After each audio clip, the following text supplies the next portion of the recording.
双语音标领航，注音阅读启蒙，叶兴阳有声读物。Coral Reefs by Charles Darwin. Editorial note.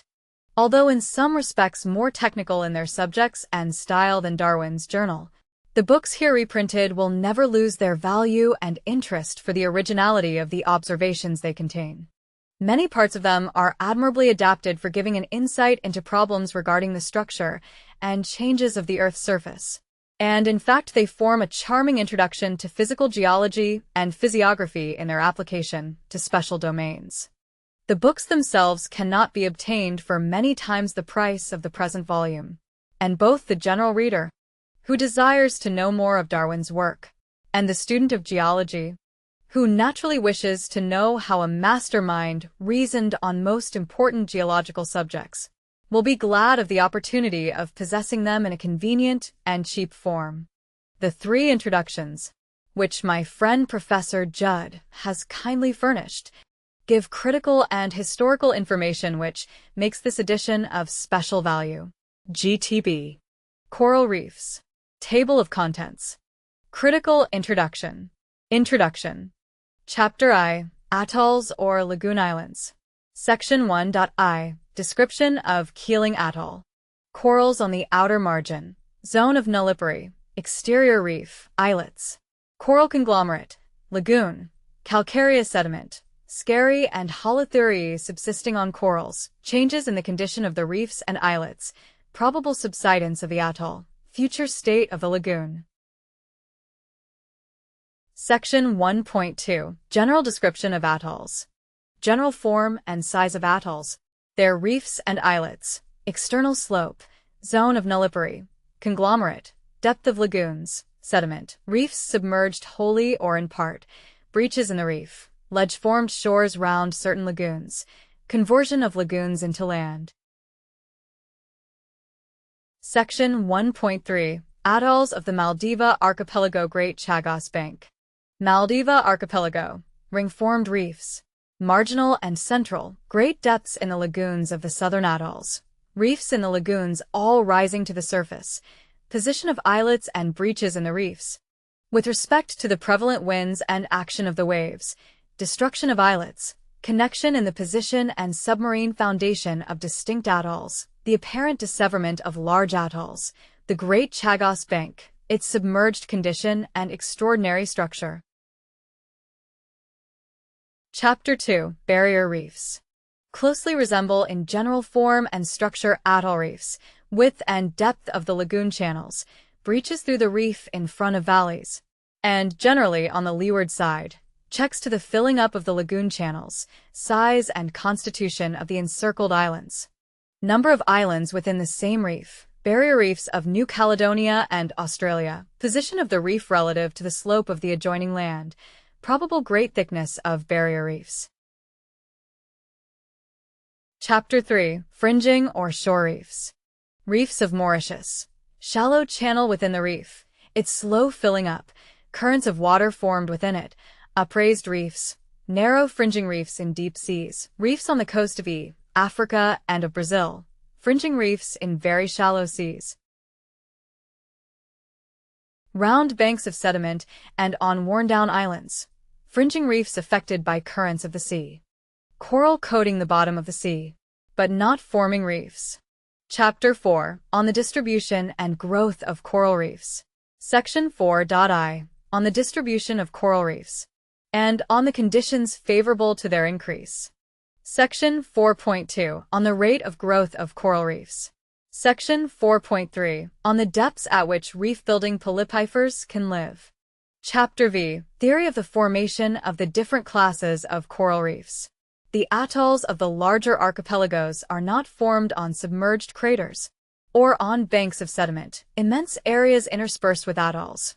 Recent changes in their state, the origin of barrier reefs and of atolls, their relative forms, the step-formed ledges and walls round the shores of some lagoons, the ring-formed reefs of the Maldiva atolls, the submerged condition of parts or of the whole of some annular reefs, the disseverment of large atolls, the union of atolls by linear reefs, the Great Chagos Bank. Objections.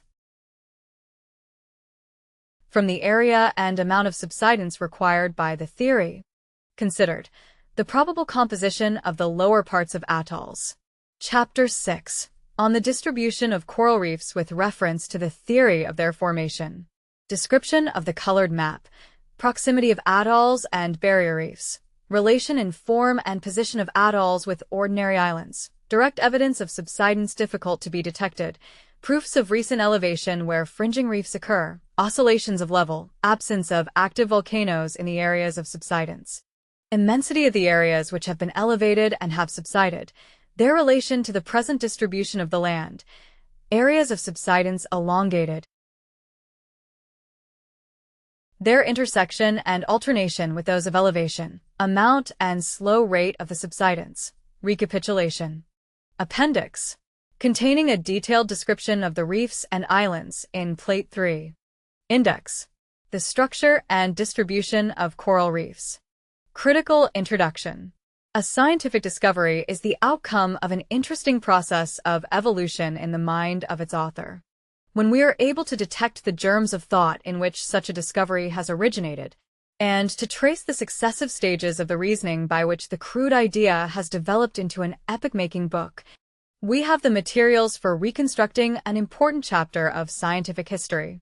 Such a contribution to the story of the making of science may be furnished in respect to Darwin's famous theory of coral reefs, and the clearly reasoned treatise in which it was first fully set forth. The subject of corals and coral reefs is one concerning which much popular misconception has always prevailed. The misleading comparison of coral rock with the combs of bees and the nests of wasps is perhaps responsible for much of this misunderstanding. One writer has indeed described a coral reef as being built by fishes by means of their teeth. Scarcely less misleading, however, are the references we so frequently meet with, both in prose and verse, to the skill, industry, and perseverance of the coral insect in building his home. As well might we praise men for their cleverness in making their own skeletons, and laud their assiduity in filling churchyards with the same. The polyps and other organisms, whose remains accumulate to form a coral reef, simply live and perform their natural functions, and then die, leaving behind them, in the natural course of events, the hard calcareous portions of their structures to add to the growing reef. While the forms of coral reefs and coral islands are sometimes very remarkable and worthy of attentive study, there is no ground, it need scarcely be added, for the suggestion that they afford proofs of design on the part of the living builders, or that, in the words of Flinders, they constitute breastworks, defending the workshops from whence infant colonies might be safely sent forth. It was not till the beginning of the present century that travelers like Beechey, Chamisso, Quoy and Gaimard, Moresby, Nelson, and others began to collect accurate details concerning the forms and structure of coral masses, and to make such observations on the habits of reef-forming polyps as might serve as a basis for safe reasoning concerning the origin of coral reefs and islands. In the second volume of Lyell's Principles of Geology, published in 1832, the final chapter gives an admirable summary of all that was then known on the subject. At that time, the ring form of the atolls was almost universally regarded as a proof that they had grown up on submerged volcanic craters, and Lyell gave his powerful support to that theory. Charles Darwin was never tired of acknowledging his indebtedness to Lyell. In dedicating to his friend the second edition of his Naturalist's Voyage Round the World, Darwin writes that he does so with grateful pleasure, as an acknowledgment that the chief part of whatever scientific merit this journal and the other works of the author may possess has been derived from studying the well-known and admirable Principles of Geology. The second volume of Lyell's Principles appeared after Darwin had left England, but it was doubtless sent on to him without delay by his faithful friend and correspondent, Professor Henslow. It appears to have reached Darwin at a most opportune moment, while, in fact, he was studying the striking evidences of slow and long-continued, but often interrupted movement on the west coast of South America. Darwin's acute mind could not fail to detect the weakness of the then prevalent theory concerning the origin of the ring-shaped atolls and the difficulty which he found in accepting the volcanic theory as an explanation of the phenomena of coral reefs is well set forth in his book. In an interesting fragment of autobiography, Darwin has given us a very clear account of the way in which the leading idea of the theory of coral reefs originated in his mind.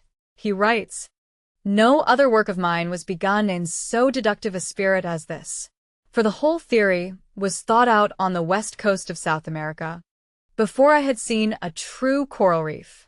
I had therefore only to verify and extend my views by a careful examination of living reefs. But it should be observed that I had during the 2 previous years been incessantly attending to the effects on the shores of South America of the intermittent elevation of the land, together with the denudation and deposition of sediment. This necessarily led me to reflect much on the effects of subsidence, and it was easy to replace in imagination the continued deposition of sediment by the upward growth of corals. To do this was to form my theory of the formation of barrier reefs and atolls."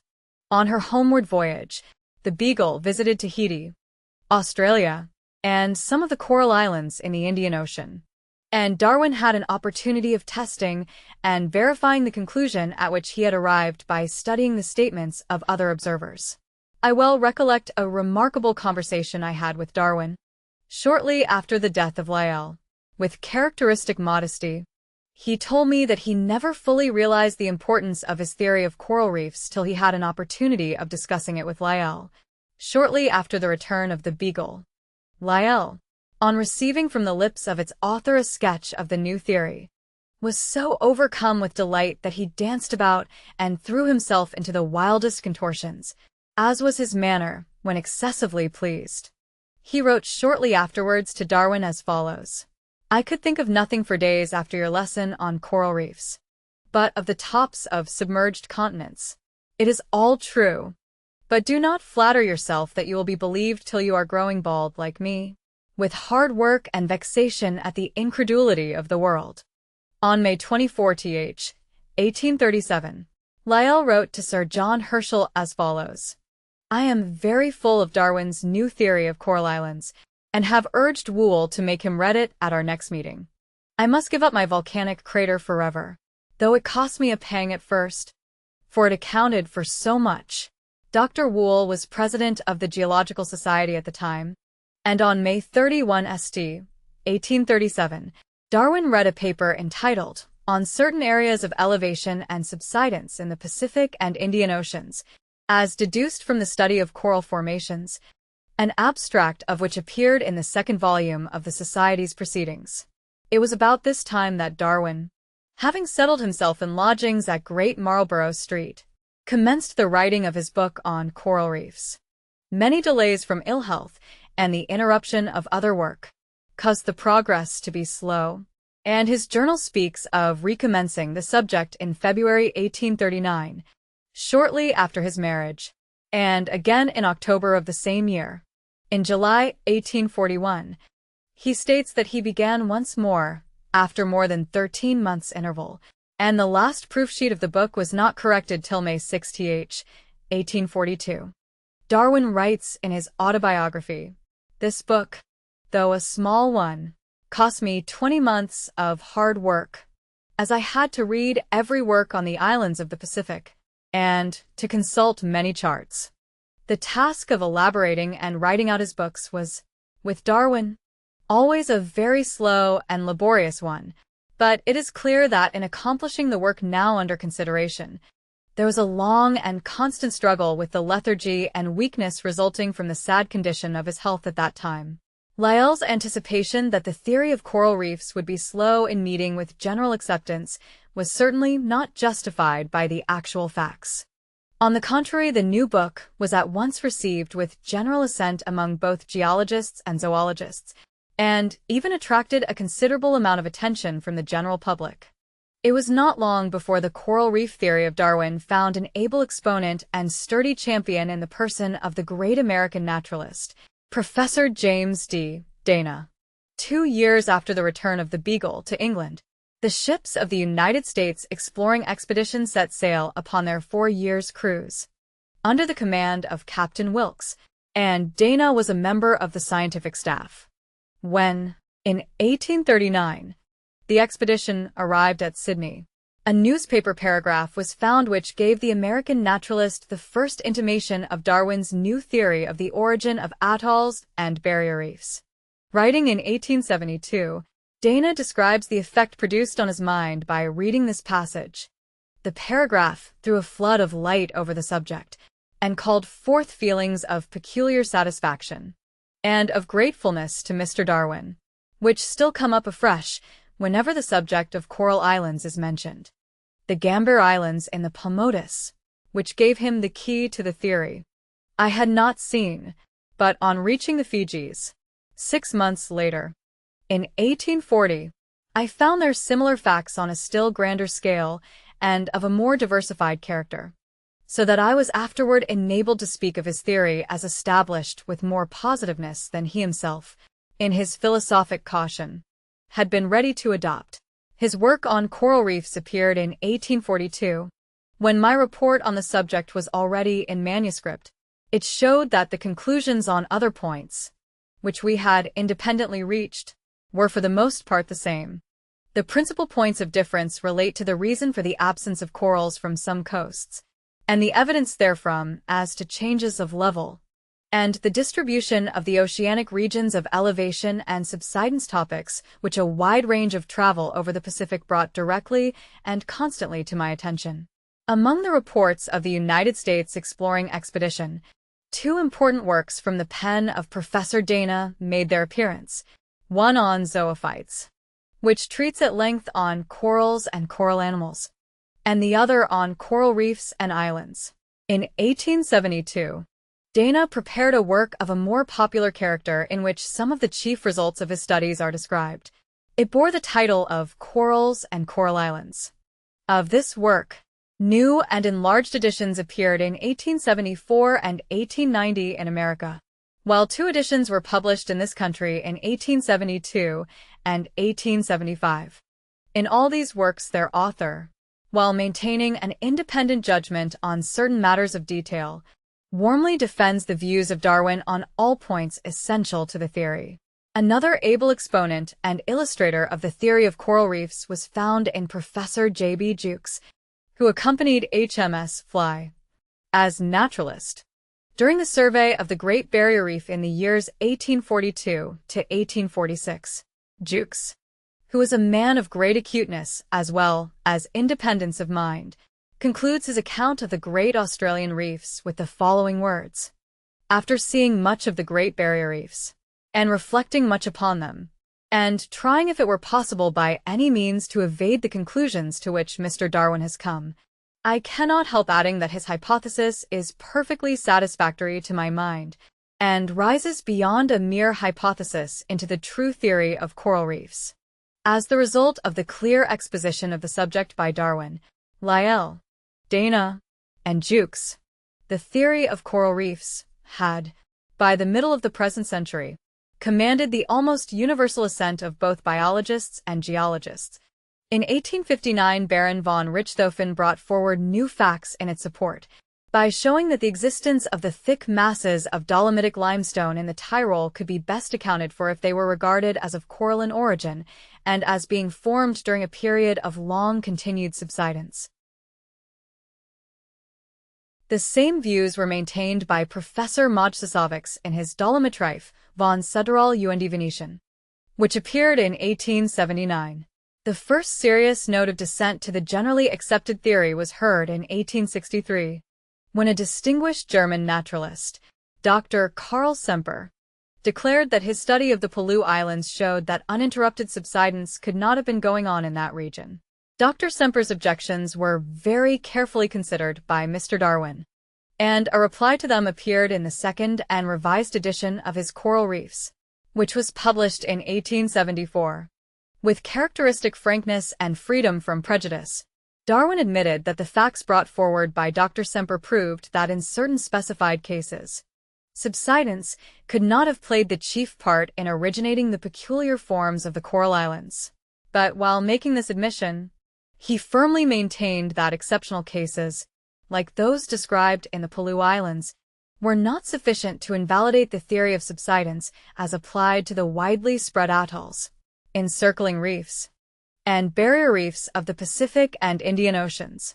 It is worthy of note that to the end of his life Darwin maintained a friendly correspondence with Semper concerning the points on which they were at issue.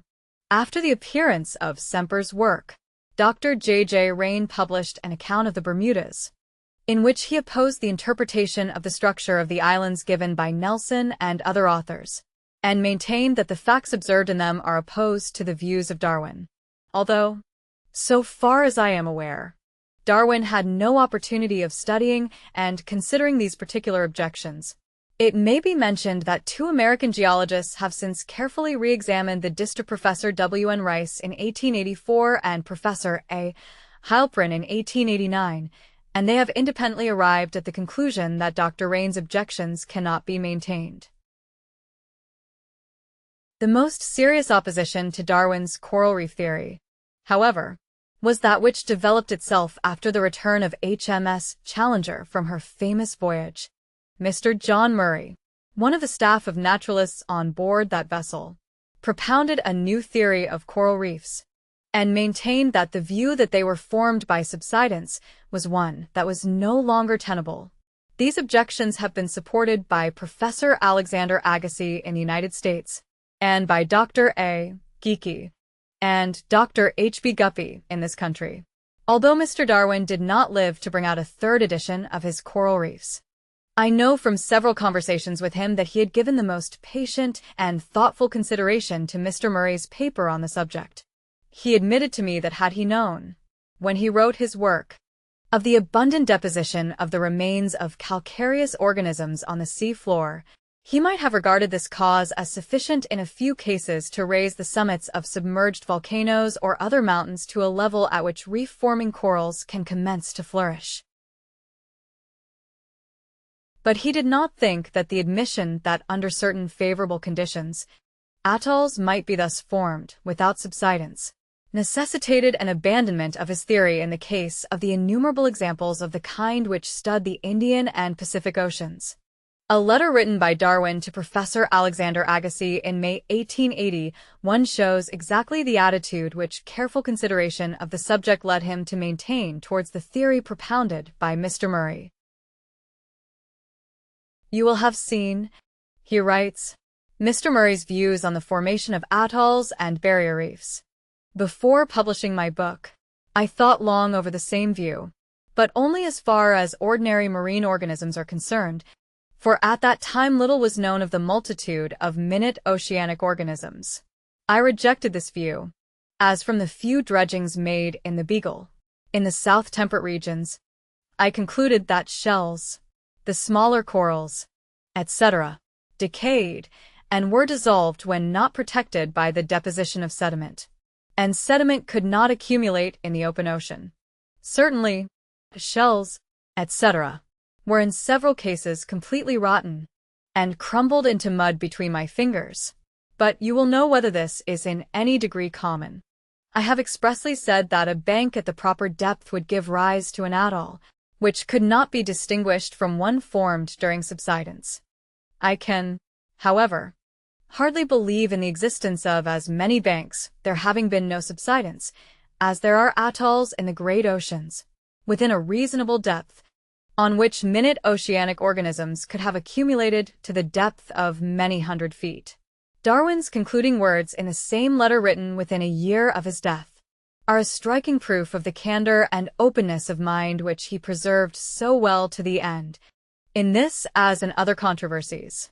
If I am wrong, the sooner I am knocked on the head and annihilated so much the better. It still seems to me a marvelous thing that there should not have been much, and long continued, subsidence in the beds of the great oceans. I wish some doubly rich millionaire would take it into his head to have borings made in some of the Pacific and Indian atolls, and bring home cores for slicing from a depth of 500 or 600 feet. It is noteworthy that the objections to Darwin's theory have for the most part proceeded from zoologists, while those who have fully appreciated the geological aspect of the question have been the staunchest supporters of the theory of subsidence. The desirability of such boring operations in atolls has been insisted upon by several geologists, and it may be hoped that before many years have passed away, Darwin's hopes may be realized, either with or without the intervention of the doubly rich millionaire. 3 years after the death of Darwin, the veteran Professor Dana re-entered the lists and contributed a powerful defense of the theory of subsidence in the form of a reply to an essay written by the ablest exponent of the anti-Darwinian views on this subject, Dr. A. Geeky. While pointing out that the Darwinian position had been to a great extent misunderstood by its opponents, he showed that the rival theory presented even greater difficulties than those which it professed to remove. During the last 5 years, the whole question of the origin of coral reefs and islands has been reopened, and a controversy has arisen, into which, unfortunately, acrimonious elements have been very unnecessarily introduced. Those who desire it will find clear and impartial statements of the varied and often mutually destructive views put forward by different authors. In 3 works which have made their appearance within the last year, The Bermuda Islands, by Professor Angelo Heilprin, Corals and Coral Islands, new edition by Professor J.D. Dana, and the 3rd edition of Darwin's Coral Reefs, with notes and appendix by Professor T.G. Bonney. Most readers will, I think, rise from the perusal of these works with the conviction that, while on certain points of detail it is clear that, through the want of knowledge concerning the action of marine organisms in the open ocean, Darwin was betrayed into some grave errors. Yet the main foundations of his argument have not been seriously impaired by the new facts observed in the deep-sea researches, or by the severe criticism to which his theory has been subjected during the last 10 years. On the other hand, I think it will appear that much misapprehension has been exhibited by some of Darwin's critics as to what his views and arguments really were, so that the reprint and wide circulation of the book in its original form is greatly to be desired, and cannot but be attended with advantage to all those who will have the fairness to acquaint themselves with Darwin's views at first hand, before attempting to reply to them. John W. Judd. Coral Reefs. Introduction. The object of this volume is to describe from my own observation and the works of others the principal kinds of coral reefs, more especially those occurring in the open ocean, and to explain the origin of their peculiar forms. I do not here treat of the polypifers, which construct these vast works, except so far as relates to their distribution, and to the conditions favorable to their vigorous growth. Without any distinct intention to classify coral reefs, most voyagers have spoken of them under the following heads: lagoon islands, or atolls, barrier, or encircling reefs, and fringing or shore reefs. The lagoon islands have received much the most attention, and it is not surprising, for every one must be struck with astonishment when he first beholds one of these vast rings of coral rock, often many leagues in diameter. Here and there surmounted by a low verdant island with dazzling white shores, bathed on the outside by the foaming breakers of the ocean, and on the inside surrounding a calm expanse of water, which from reflection is of a bright but pale green color. The naturalist will feel this astonishment more deeply after having examined the soft and almost gelatinous bodies of these apparently insignificant creatures, and when he knows that the solid reef increases only on the outer edge, which day and night is lashed by the breakers of an ocean never at rest. Well did François Pierre de Laval, in the year 1605, exclaim, C'est une merveille de voir chacun de ces atolons, environnés d'un grand banc de pierres tout autour, n'y ayant point d'artifice humain. The accompanying sketch of Whitsunday Island, in the South Pacific, taken from Captain Beechey's admirable voyage, although excellent of its kind, gives but a faint idea of the singular aspect of one of these lagoon islands. Plate. Untitled woodcut. Whitsunday Atoll. Whitsunday Island is of small size, and the whole circle has been converted into land, which is a comparatively rare circumstance, as the reef of a lagoon island generally supports many separate small islands. The word island, applied to the whole, is often the cause of confusion. Hence, I have invariably used in this volume the term atoll, which is the name given to these circular groups of coral islets by their inhabitants in the Indian Ocean, and is synonymous with lagoon island. Plate. Untitled woodcut. Reef at Balabala Island. Barrier reefs, when encircling small islands, have been comparatively little noticed by voyagers. But they well deserve attention. In their structure, they are little less marvelous than atolls, and they give a singular and most picturesque character to the scenery of the islands they surround. In the accompanying sketch, taken from the Voyage of the Coquille, the reef is seen from within, from one of the high peaks of the island of Balabala. I have taken the liberty of simplifying the foreground and leaving out a mountainous island in the far distance. Here, as in Whitsunday Island, the whole of that part of the reef which is visible is converted into land. This is a circumstance of rare occurrence, more usually a snow-white line of great breakers, with here and there an islet crowned by coconut trees, separates the smooth waters of the lagoon-like channel from the waves of the open sea. The barrier reefs of Australia and of New Caledonia, owing to their enormous dimensions, have excited much attention. In structure and form they resemble those encircling many of the smaller islands in the Pacific Ocean. With respect to fringing, or shore reefs, there is little in their structure which needs explanation, and their name expresses their comparatively small extension. They differ from barrier reefs in not lying so far from the shore, and in not having within a broad channel of deep water. Reefs also occur around submerged banks of sediment and of worn-down rock, and others are scattered quite irregularly where the sea is very shallow. These in most respects are allied to those of the fringing class, but they are of comparatively little interest. I have given a separate chapter to each of the above classes, and have described some one reef or island on which I possessed most information, as typical, and have afterwards compared it with others of a like kind. Although this classification is useful from being obvious, and from including most of the coral reefs existing in the open sea, it admits of a more fundamental division into barrier and atoll-formed reefs on the one hand, where there is a great apparent difficulty with respect to the foundation on which they must first have grown, and into fringing reefs on the other, where, owing to the nature of the slope of the adjoining land, there is no such difficulty. The two blue tints and the red color, replaced by numbers in this edition, on the map, Plate 3, represent this main division. As explained in the beginning of the last chapter, in the appendix, every existing coral reef, except some on the coast of Brazil not included in the map, is briefly described in geographical order, as far as I possessed information, and any particular spot may be found by consulting the index.